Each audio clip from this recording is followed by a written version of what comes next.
Hello friends, आज हमारे साथ जुड़े हैं कृष्णा जी। नमस्कार सर, हमारा चैनल टेक न्यूज 24 में। जी जी नमस्कार, बोला जाए। सर, एलपीए का सर नया अपडेट किया है सर, इसके बारे में कुछ लाइन बताएंगे सर?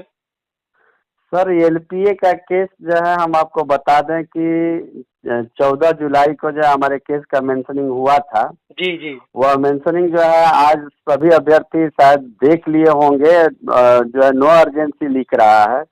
जी और हमने जो है इस पर काफी जो है अपने अधिवक्ता से भी बातचीत किया और उसको जो है दूसरे सिरे से जो है फिर मेंशन करने की मैंने बात किया है। दूसरे तरीके से भी पुनः मेंशन किया जाएगा, क्योंकि हमने आज 14 जुलाई का जब मेंशन का सारा लिस्ट देखा तो बहुत सारे केसों का जो है नो अर्जेंसी लिख रहा है। जी जी और ऐसा ही नहीं है सर, हम आपको ये भी बता देना चाहते हैं कि सीटेट एक्ट का जो केस थी, आपने जी देखा कि 12 जी जुलाई को उसकी सुनवाई थी। उस केस का आज कहीं अता पता नहीं। फिर दूसरे में जो है, जैसा कि हम प्राथमिकता आपके वाला केस। हाँ चैनल के माध्यम से आपको हम बताना चाह रहे हैं कि बहुत सारे अभ्यर्थी जान रहे थे कि 15 जो है जुलाई को जो है डीएलएड प्राथमिकता की केस की सुनवाई है। जी, वो भी केस का आज कहीं अता पता नहीं है। उसका डेट सर कोर्ट में एक्सटेंड कर गया है। रियली में कहा जाए तो कोर्ट में काम सर ढंग से हो ही नहीं रहा है। जी जी और हम ही लोग नहीं, मतलब अधिवक्ता भी परेशान है। उन लोग भी अपना कार्य बहुत तीव्र गति से कर रहे हैं। क्योंकि एक बात हमेशा अभ्यर्थियों को जानना होगा कि देखिए, कोर्ट ने पहले ही जो है एक लिस्ट जारी किया था, लेटर जारी किया था। उसमें लिखा था जी कि 1 महीने तक जितने भी ई फाइलिंग केसेज हैं उन्हीं को देखा जाएगा। जी जी और जो है बेसिक केस है, उस केस पर तो अभी कोई विचार ही नहीं चल रहा है। ऐसे में हम लोगों की केस जो है ऑफलाइन की गई थी, जिसके कारण कुछ प्रॉब्लम आ रही है। फिर भी हम लोग जो पीछे हटने वाले नहीं हैं। उस प्रॉब्लम के साथ हम लड़ रहे हैं, हमारे अधिवक्ता भी लड़ रही हैं। उस पर वो विचार लोग कर रहा है कि आखिर इस मेंशनिंग को कैसे एक्सेप्ट करवाया जाए। अलग तरीका से लोग कर रहा है, मेंशन करेगा भी। आपके चैनल के माध्यम से हम अभ्यर्थियों को भी कहना चाहेंगे कि देखिए साथियों, ये कोर्ट कचहरी का मामला है। जी हम जी चाह करके भी कुछ नहीं कर पाएंगे, क्योंकि वह हमारे अधिकार क्षेत्र से बाहर की चीजें हैं। बिल्कुल। मैंने इस पर एक वीडियो भी बनाया। अभ्यर्थी काफी जो है समझदार हैं, बात को समझे भी हैं कि आखिर बेचारे कर क्या सकते क्या हैं। कर सकते हैं, सही हमारा बात है। काम है केस का, अधिवक्ता का जो है पैसा पेड कर देना, उसको एविडेंस पॉइंट जो है प्रोवाइड करवा देना। इसके साथ साथ उसके साथ लगे रहना, केस के सारे जो है बातों को जानते रहना, बताते रहना, जो लेटर विभाग का निकल रहा है उसको पहुंचाते रहना। ये सारे कार्य जो है हमारे तरफ से जो है एकदम ओके किए जाते हैं।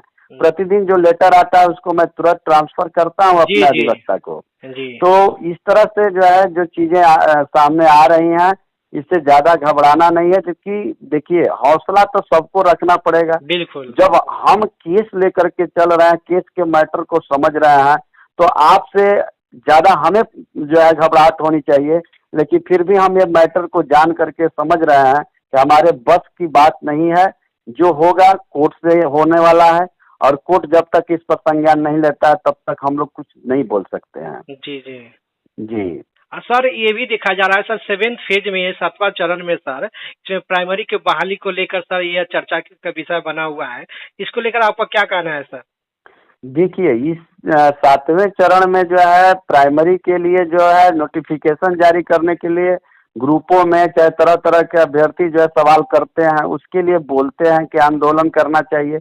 आंदोलन के पक्ष में हम हैं, बिल्कुल हैं।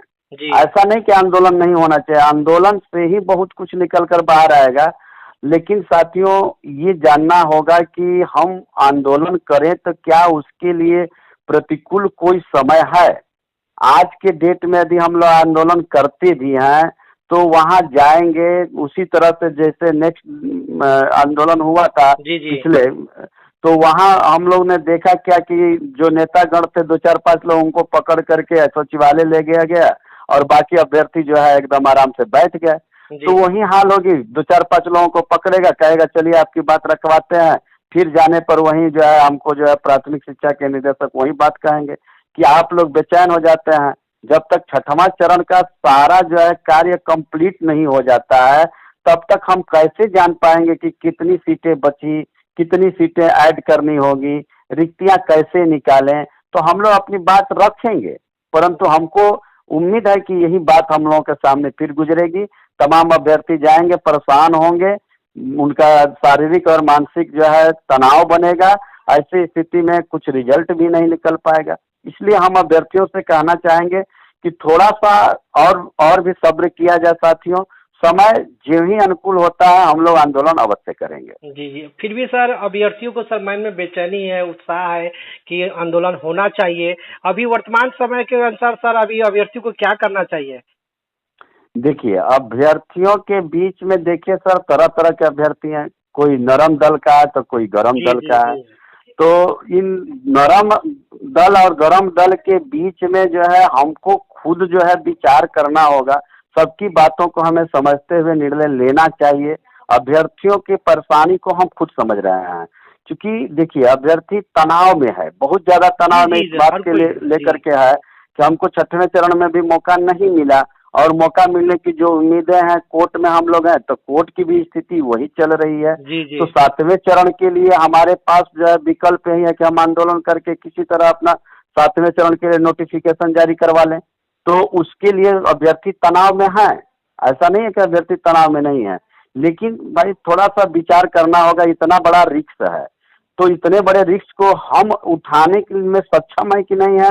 जब तक हमको जो है ऑर्डर नहीं मिलता है, पटना का डीएम हमको आदेश नहीं कर देता है, हम अपील करना चाहते हैं कि मतलब शांतिपूर्वक हम आंदोलन करेंगे, हम अपनी बात शांति से रखना चाहते हैं, उसके लिए भी ऑर्डर मिलता है तभी हम आंदोलन करने में सक्षम होंगे।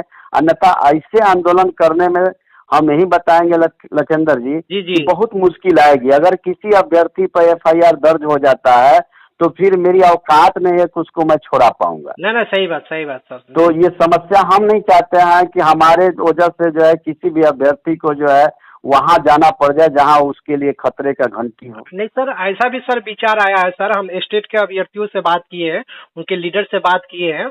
उन लोगों का जो 23 तारीख को जो आंदोलन है, विशाल आंदोलन है, उसमें जी वो बोले हैं कि सीटेट के भी आ सकते हैं और 2 लेटर निकलेगा। दो लेटर के लिए हम लोग मांग करेंगे।